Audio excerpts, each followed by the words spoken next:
Welcome back, ladies and gentlemen, to another episode of Let's Play Monster Hunter Rise for the Nintendo Switch. I don't think I've mentioned that, but regardless, we're back at it again.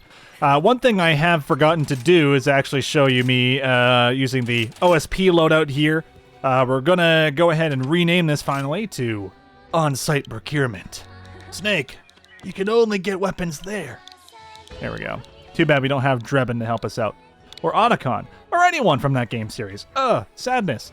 Regardless, though, now we have an item loadout called OSP, so anytime you need to just shove all your items straight into your inventory, you can go select OSP from the Item Loadouts tab, and you're able to go get that set up. That being said, we also have the ability to go into Equipment Loadouts and quickly set up a little loadout here, our standard starter Kamura set, and if you really want to, you can rename it, which I will.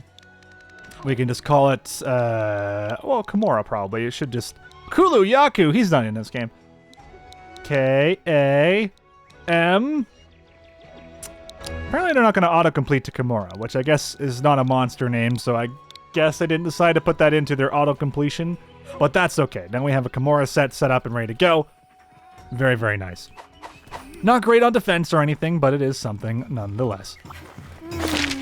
Lastly, let's go to the hub prep area. So we'll actually show off where this is, because I don't think I've shown this yet. I know I keep saying, oh, I've shown the whole village.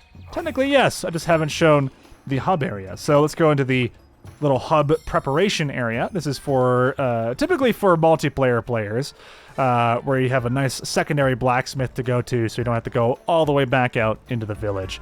And his name is Nakago. Well now, Pain. Oh, wow, now it's Pain. What's up? Having any gear issues? When you're feeling light on defense, I recommend upgrading your gear. Armor spheres are needed, though. Okay, thanks, buddy. He usually just echoes exactly what the blacksmith in Kamura is talking about, so I wouldn't worry too much what this guy has to say if you've already talked to the older man, or vice versa. It's all pretty much the same.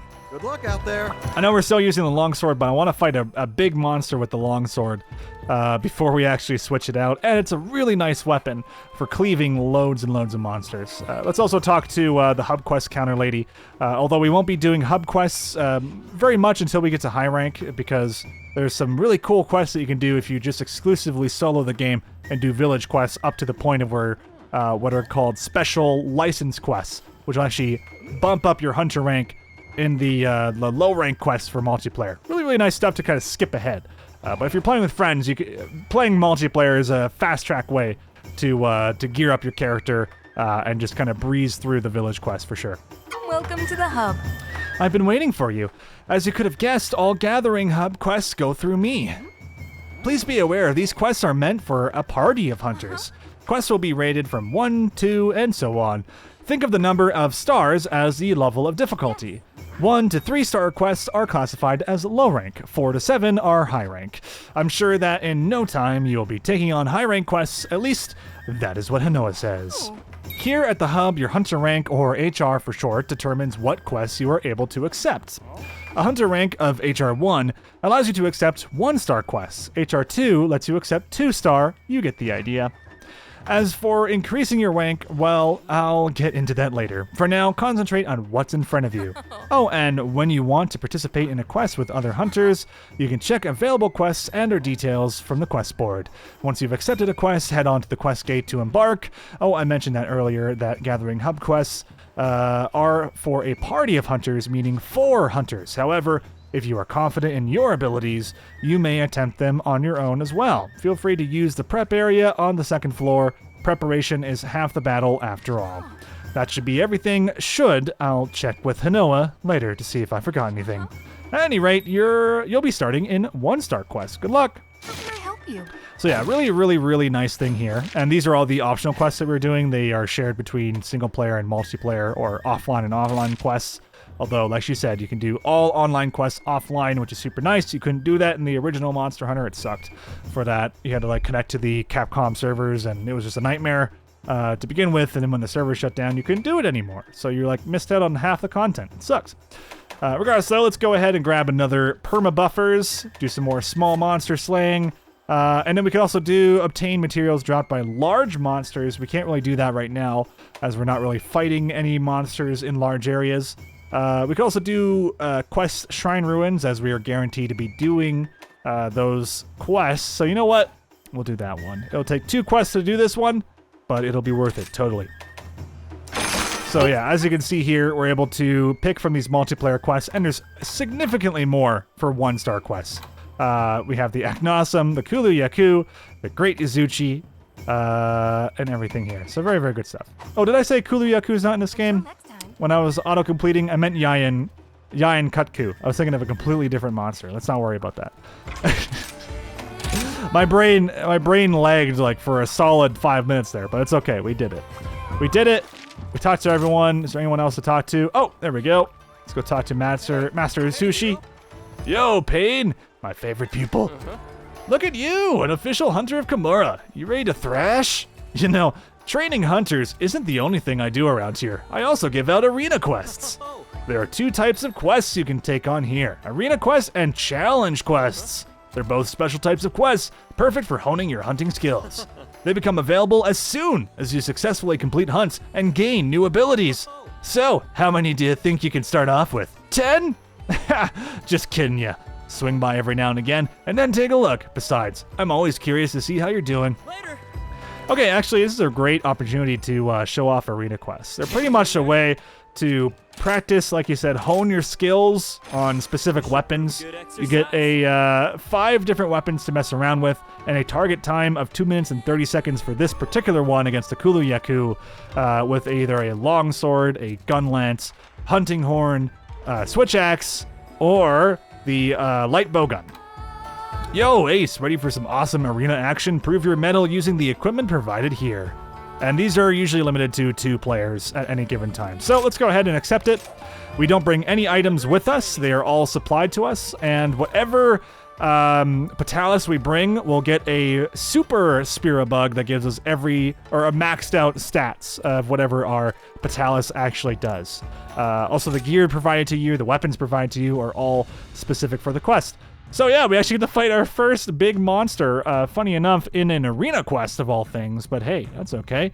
And we can peek at all the gear that they'll be giving us for the fight, and it looks like it's just going to be standard Kamura garb with a level 2 weapon. So not too great, but hey, it is what it is. I love the look of the Guardian Sword, though. Very, very sexy. And looks like the only items they're going to be giving us for this quest are potions and rations, if not well-done steak. So, all right. Actually, can we click on this? Rations and potions. Okay, so nothing really too big, but we don't need something too incredible for this quest. But feel free to go in these. You can die 9 times in these ones, not just 3. And I do believe you lose some rewards, but it doesn't really matter. It's just a great way for you to practice your skills. Ravenous monsters, their eyes shining bright. Courageous hunters looking for a fight. This is where they clash, their spirits alight. I'm not sure if those are full-on haikus or if they're just like a couple of rhymes, but who knows. So you may notice here, there's usually nothing in the blue chest, but that's okay. We'll jump on in. We don't need any rations or anything. And here is the Kulu Ya-Ku, a chicken that typically likes to peck at you, so I have to be a little bit careful here as we jump into it. And trust me, I don't know what I'm doing, let's be honest, with this armor set, but I think we'll figure it out. Considering it's just a standard set anyway. We'll try and level up our spirit gauge. That is the Wirebug fall. I'm not going to use it there because it would spend a Wirebug to get me back up. The thing is, if you fall in the game, you can no longer take damage from the monster. But if you Wirebug fall, you do get back up faster. How does that not a counter? You do get it back up faster. Oh god. But you do risk the chance of actually getting hit more. So you have to be a little bit more careful with what you're doing here.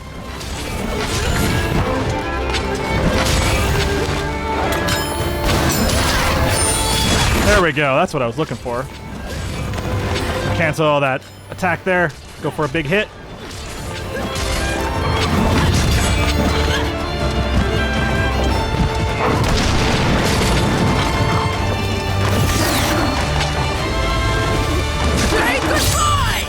That's using our ultimate Wirebug technique to get a counter on him. He's gonna go ahead and use a pot here, looks like. Oh, unfortunately that wasn't a counter either. See, I'm not particularly amazing with the long sword, but at least I tried. This is bad.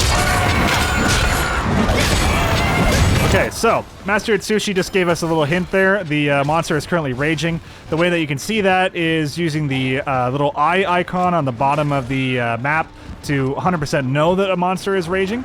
If the icon is yellow, it means that you're just engaged in combat. If it's red, he's currently raging.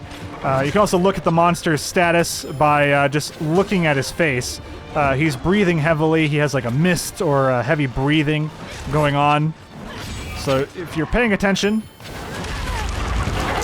you'll be able to see that a monster's raging. What that means, monster's going to be attacking more frequently. Its animations are slightly sped up. It has new moves, and will be doing more damage. There is also an opposite state when a monster is no longer raging. Essentially, they will be drooling, and they'll be doing less damage. Their animations will be slowed down slightly. They'll have less move sets, and you can deal with them a little bit easier. They'll also be tripping over themselves, which is always super nice.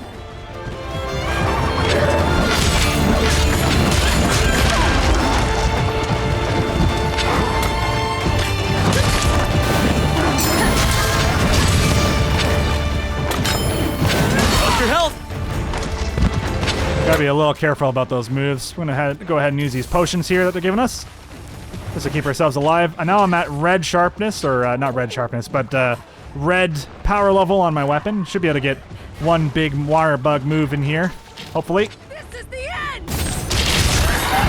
Well, we broke the rock on him, but unfortunately I did kind of waste a little bit of that attack by hitting the rock there. Now's your chance. There you go. You see how he's drooling there? Now we have an opportunity to do some big damage. I had to repair my weapon because I was about to go into orange sharpness. Yellow sharpness isn't great either, but it's the best we got for right now. Big opportunities overall, though. And there you go. That's a kill.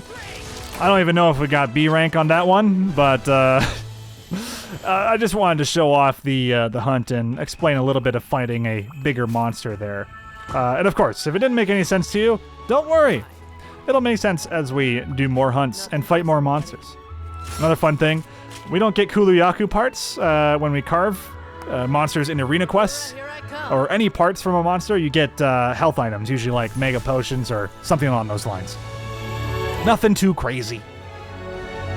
Nice thing though, hey, we got A rank, not bad. Not great, but not bad. Oh yeah, B rank is 50 minutes, so I guess we're guaranteed a B rank no matter what. But we get a Kulu Ya-Ku coin, which can be used for crafting, and also they're worth a decent amount of money. Again, I don't recommend selling these things.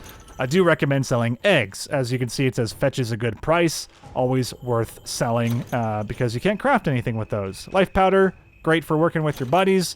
Heals your allies, and then of course pinnacle coins, also used for crafting arena-based weapons, but those weapons will be not used in arena, they'll be used in the other quests in the game. Yeah, there you go. Pretty cool stuff overall. I love the arena quests. They're always super, super fun.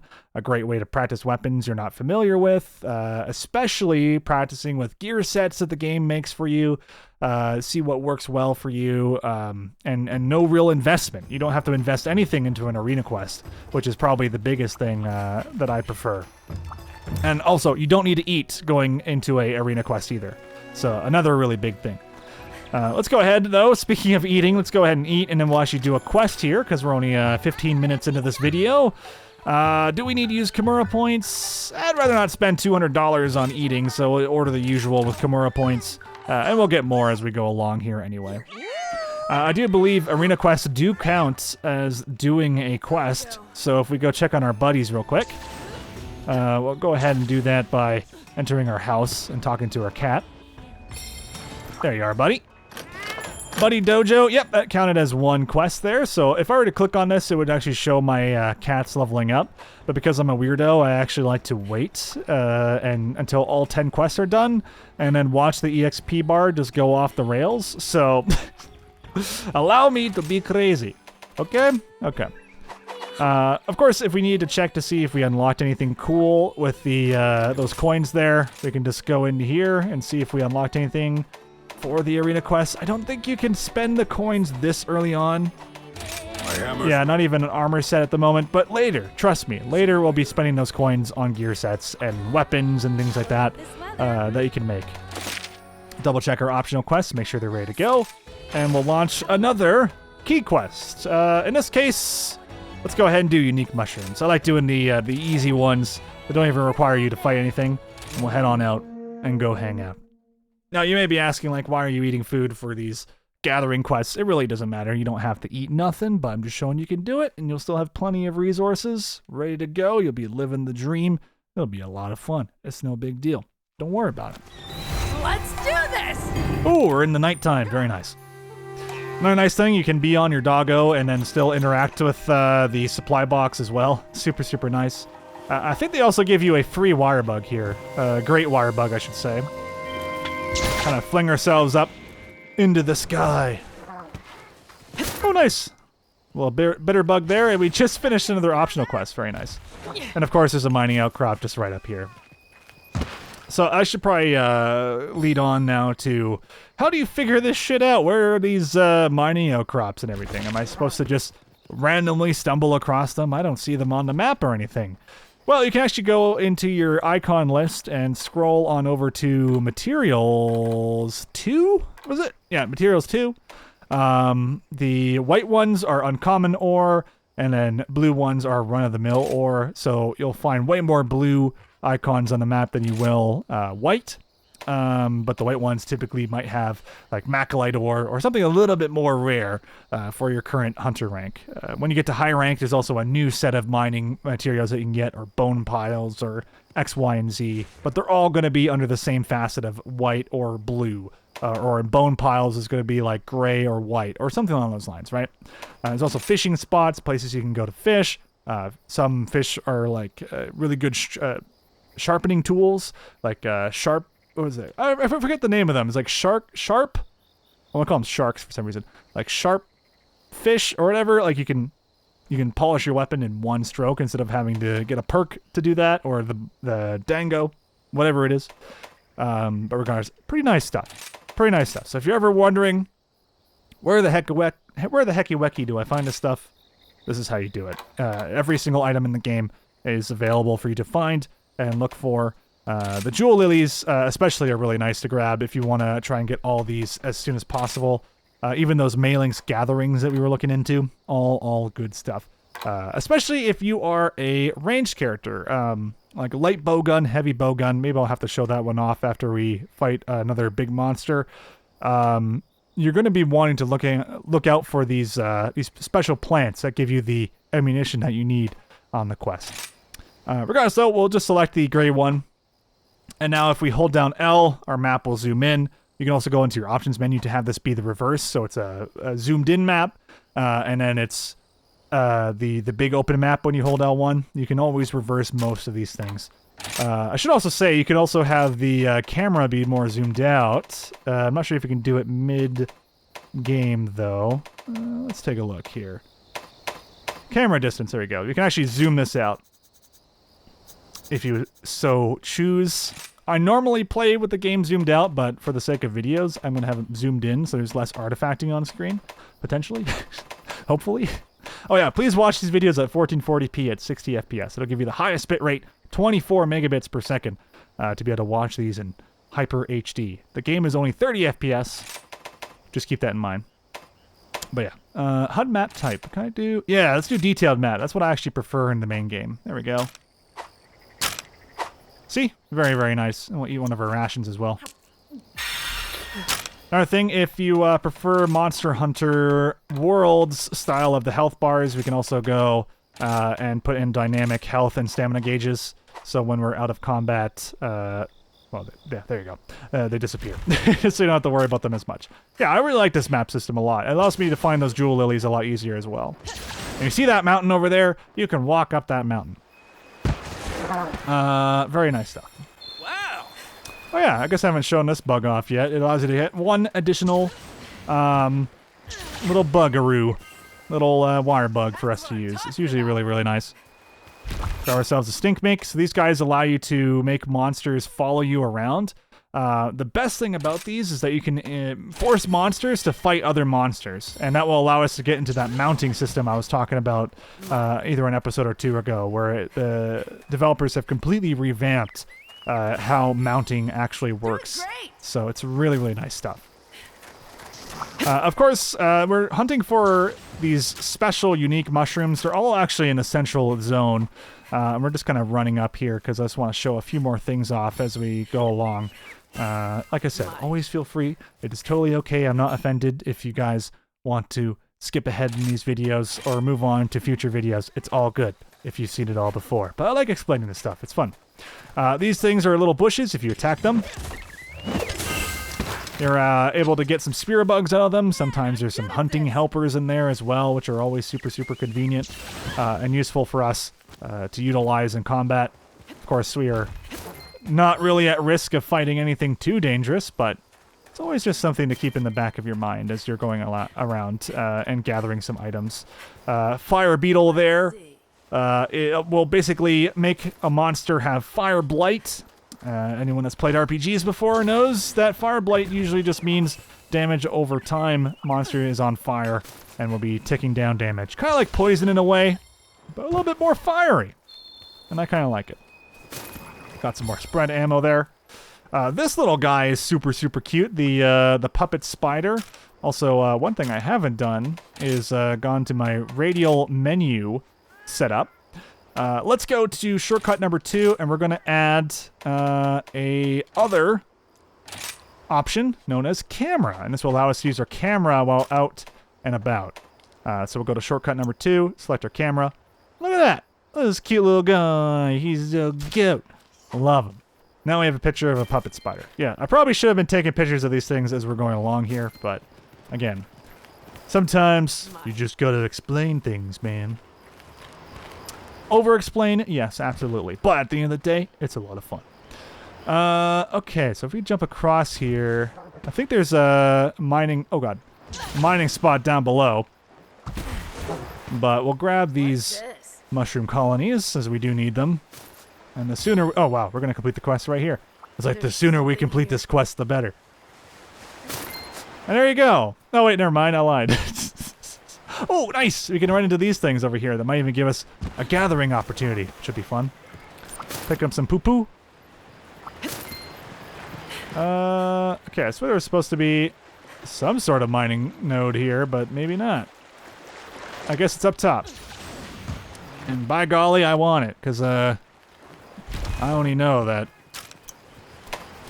we run into situations where we just have no resources in low rank. I think it might be on the dog nose.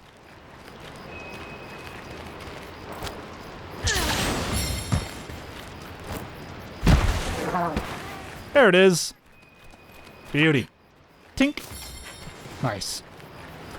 Oh, you might see those little critters on the side there. Those actually give you your stamina back, so it's a little bit easier to actually climb some of these things overall. But we're going to jump down. We're going to engage in some combat here. So these little guys sometimes drop eggs. Just like that, and it was a gold egg! Oh my god, we're rich. That's what I'm talking about. I didn't expect this to be a egg boy quest, but at the end of the day, thank you, Gargwas, for allowing me this opportunity to do this. So this is a gold Gargwa egg, a rare Gargwa egg. Theories abound as to reasons for the gold shine. Very, very beautiful and wonderful egg. And of course, we could use Wirebugs to allow us to go a little bit faster. I believe they've removed the actual ability to have faster transporting items, which is a bit unfortunate because that was actually a really nice feature in World, to be able to have Pro Transporter from Kulu Ya-Ku gear. So unfortunately, we do have to deal with the fact that we just don't have that perk. But the moment we can start sliding our booties down, the better. And I believe if you fall from too high of a height, then you will also crack the egg as well. But this should be relatively safe. Yeah, there we go. And now we can slip and slide all the way down. Got ourselves a nice, lovely egg here. I'm so excited. Such a great find. Now the problem is we do need to get up to our little house here. And we can't ride our dog. As much as that would make too much sense that we could ride our dog. Unfortunately, we cannot. At least I don't think we can. Don't quote me on that, but I'm not about to drop a freaking golden egg for this, so you know what? Please tell me in the chat if you've ever tried it. In fact, we can always grab another egg in the future, so it's all good. Okay, we're just gonna slow it down there. Don't want to always dash.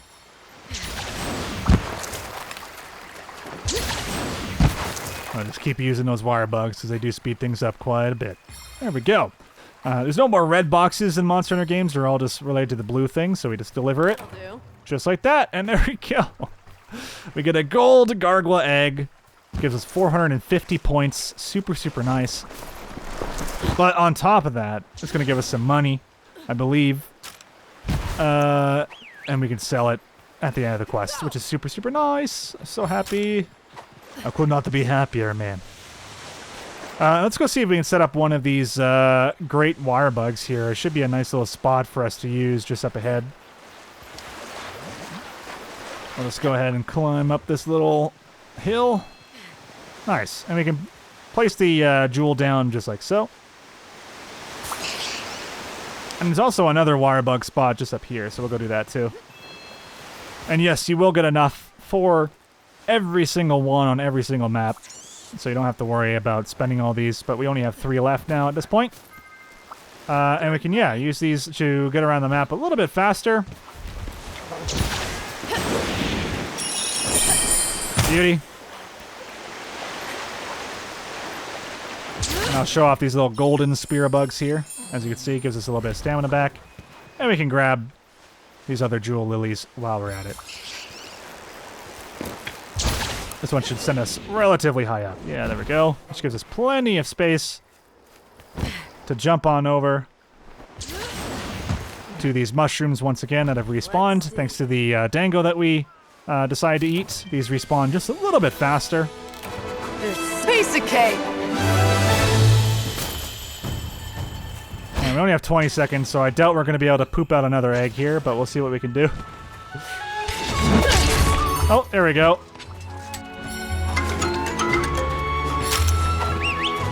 Oh, I was going to ask my dog to pick me up. No, the Gargwa egg. Okay, I think he dropped it as we ended the quest, not as our dog touched us, but we'll see. We'll see in the future when we test it out again. Trust me. I want to get to the bottom of this, and we'll figure it out. Can Palamutes let me carry my egg? That'd be great. So we got some blue mushrooms, a nice little bit of quest rewards. Oh, surprisingly, we didn't get any eggs, so maybe that's just a Kamura reward at the end of the day. Unless we got bonus money for just completing that, who knows? If we did get $1,000 so who knows? Who knows? Or no, reward value $772, so maybe not $1,000. But oh well. I was hoping we could just sell the egg, but I guess not. Maybe they changed it around a little bit and just made it points instead of money. And here I thought I was a wealthy man. Patooey, I say, patooey. Ah, Payne! Yomogi over in the tea shop has been looking for you. She seemed upset over something. Go and check on her, would you? Alright, fantastic. Well, we will continue in the next episode. Thank you so much for watching. If you enjoyed the video, consider giving it a like. Absolutely supports the channel, and subscribe if you're liking these so far and want to know when they come out. Other than that, I'm Akabane101, and I will see you all lovely people next time. Bye-bye.